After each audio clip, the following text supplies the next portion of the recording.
अस्सलाम वालेकुम। YouTube channel आवाज़े क़िस्सा पर खुश आमदीद।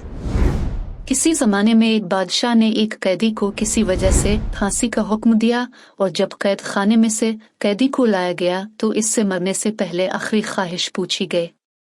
कैदी ने कहा, मैं क्योंकि एक अच्छे घराने से हूँ लिहाजा मुझे आला नस्ली घोड़ों से फांसी लगाया जाए। इस जमाने में फांसी के तख्त पर चढ़ाकर घोड़ों से बांधकर घोड़ों को दौड़ाया जाता था। इस तरह फांसी की सजा होती थी। खैर, घोड़ों को लाया गया तो कैदी बोल उठा, उनमें एक तो नस्ली है पर एक नस्ली नहीं है, लिहाजा मेरी आखिरी ख्वाहिश मुकम्मल नहीं हुई।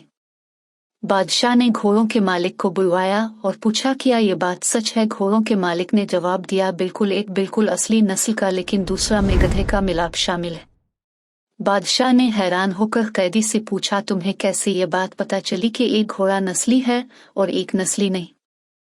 कैदी ने कहा, जो नस्ली है वो बड़े आराम से खड़ा था, जबकि जो मिलाप गधे का है वो गधे की तरह कभी उधर टांग मार, कभी मुंह फेर, कभी उछलकर, कभी बैठ जाता है, जिससे मुझे इल्म हुआ। बादशाह कैदी की दानाई और सोच से बड़ा मुतासिर हुआ और कैदी की फांसी मनसूख करके अपने वजीर से कहा, इसकी एक रोटी में इजाफा कर दिया जाए।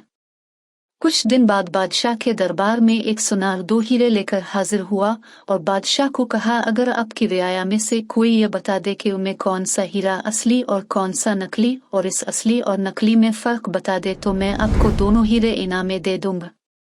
बहुत से लोगों से पूछा मगर कोई मुकम्मल जांच न कर सका। बादशाह के दिमाग में कैदी का ख्याल आया। बादशाह ने इसको दरबार में हाजिर होने का हुक्म दिया। सिपाही कैद खाने में से कैदी को लेकर हाजिर हुए और कैदी को हीरे जांच पड़ताल के लिए दिए गए। कैदी ने कुछ ही लम्हों में बता दिया कि एक असली और दूसरा नकली है। बादशाह ने पूछा, तुम्हें कैसे पता चला? कैदी ने कहा कि असली हीरा रगड़ने से कभी गर्म नहीं होता, जबकि नकली हीरा रगड़ने से गर्म हो जाता है। सुनार ने वो दोनों हीरे बादशाह को इनाम में दे दिए और चलता बना। बादशाह कैदी की दानाई और सोच पर बहुत ज्यादा खुश हुआ और सिपाहियों से एक और रोटी बढ़ाने का हुक्म दिया। दोपहर को जब सिपाही कैदी को एक और रोटी इजाफे के साथ देने आए तो कैदी ने कहा, बादशाह भी किसी लानगड़ी का बेटा है।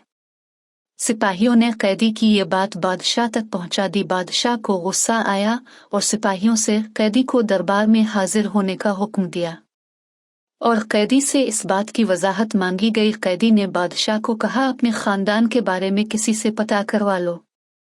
बादशाह की सल्तनत में सबसे उधेड़ उम्र शख्स को ढूंढा गया और इससे बादशाह के आबा व अजदाद के बारे में पूछा गया। उधेड़ उम्र शख्स ने बताया कि यहाँ इस बादशाह से पहले इसका बाप बादशाह था, लेकिन वो बादशाह बनने से पहले लांगड़ी था।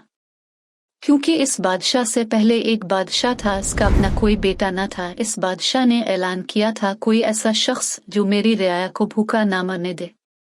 तो आपका बाप लानगड़ी था इस दरबार का, उसने हामी भरी कि मैं रियाया को भूख से नहीं मरने दूंगा। इस तरह बादशाह सलामत आपके बाप को सल्तनत दी गई थी। बादशाह ने कैदी से पूछा, तुम्हें कैसे पता चला कि मैं लानगड़ी का बेटा हूँ? कैदी ने कहा कि मैंने जितने हिकमत और दानाई की बातें तुम्हें बताता, तुम बजाय मुझे आज़ादी देने, हीरे जवाहरात देने की बजाय मेरी रोटी में इजाफा कर देते थे। अगर तुम्हारी जगह पर कोई खानदानी शख्स होता वो मुझे जरूर कोई हीरे जवाहरात देता और मुझे कैद खाने से रहा करता, लेकिन तेरी हरकतें तेरी नस्ल का पत्ता बताती है। जिंदगी में हर जगह पैसा और वाकिफियत ही काम नहीं आती, इंसान में अक्ल और शऊर और फिरासत भी होनी चाहिए, जिसकी दौर हाजिर में अशद किल्लत है। हमारे चैनल को सब्सक्राइब करें और हमें अपने दोस्त अहबाब के साथ शेयर करें ताकि ज़्यादा से ज़्यादा लोग सबक आमोज़ और इखलाकी कहानियों का लुत्फ़ उठा सकें।